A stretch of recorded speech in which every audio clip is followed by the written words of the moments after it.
আসসালামু আলাইকুম বন্ধুরা, আশা করি সবাই ভালো আছেন। আমি সোহাগ অনলাইন থেকে মোহাম্মদ আশরাফুল ইসলাম।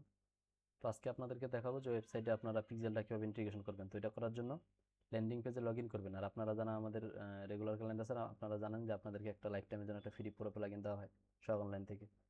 তো এটাতে আপনি একটা ক্লিক করবেন। ক্লিক করার পরে ড্যাশবোর্ডটা আসবে। ড্যাশবোর্ডটা আসার পরে আপনি এই জায়গা থেকে চলে যাবেন এই যে পিক্সেল অ্যান্ড ট্র্যাকিং, এটাতে এখানে একটা ক্লিক দিবেন। যদি ফোন থেকে কেউ করেন তো সেম সেম ভাবেই করবেন আর কি। তো এগুলো প্রথম অবস্থায় এগুলো কিন্তু সবগুলো আপনার অফ থাকবে, ঠিক আছে? যদি অফ থাকে তাহলে আপনার এগুলো সবগুলো এনেবল করে দিতে হবে। এনেবল করে নেবেন এভাবে করে, নাহলে কাজ করবে না কিন্তু সেট আপ করলে। তো এগুলো এনেবল করে দিয়ে তারপর সেভ সেটিংসে একটা ক্লিক করবেন। তো এটা আপনার সেভ হয়ে যাবে। সেভ হওয়ার পরে আপনি যাবেন এই যে এফবি পিক্সেল আইডি, এখানে যাবেন। যাওয়ার পরে আমি কিন্তু আগে একটা পিক্সেল ক্রিয়েট করে নিছি, এই যে 817 যেটা, এটা আমি ক্রিয়েট করে নিছি। তারপর এপিআইটা যেটা আছে, এপিআই জায়গায় এপিআই বসাই দিয়ে তারপর সেভ পিক্সেল আইডি এখানে ক্লিক করে দিলাম।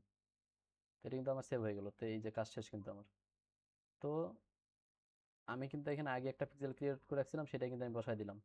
তো পিক্সেল যারা ক্রিয়েট করতে কিভাবে ক্রিয়েট করতে হবে জানেন না, মোবাইল দিয়ে অথবা ডেস্কটপ, যাদের মোবাইল আছে, ডেস্কটপ নাই, যাদের ডেস্কটপ আছে, তো দুইটা ভিডিও কিন্তু দেওয়া আছে পিক্সেল কিভাবে এই যে কোডগুলো কিভাবে বের করতে হয়। তো এগুলো ওইটা একটু আপনারা দেখে নেবেন। একটা ভিডিওতে দেখাইলাম না যে আপনাদের এটা বুঝতে অসুবিধা হবে, এই জন্য ভিডিওটা পার্ট পার্ট করে দেওয়া হলো। তো আশা করি বুঝতে পারছেন। ভালো থাকবেন সবাই। ভিডিওটি দেখার জন্য ধন্যবাদ।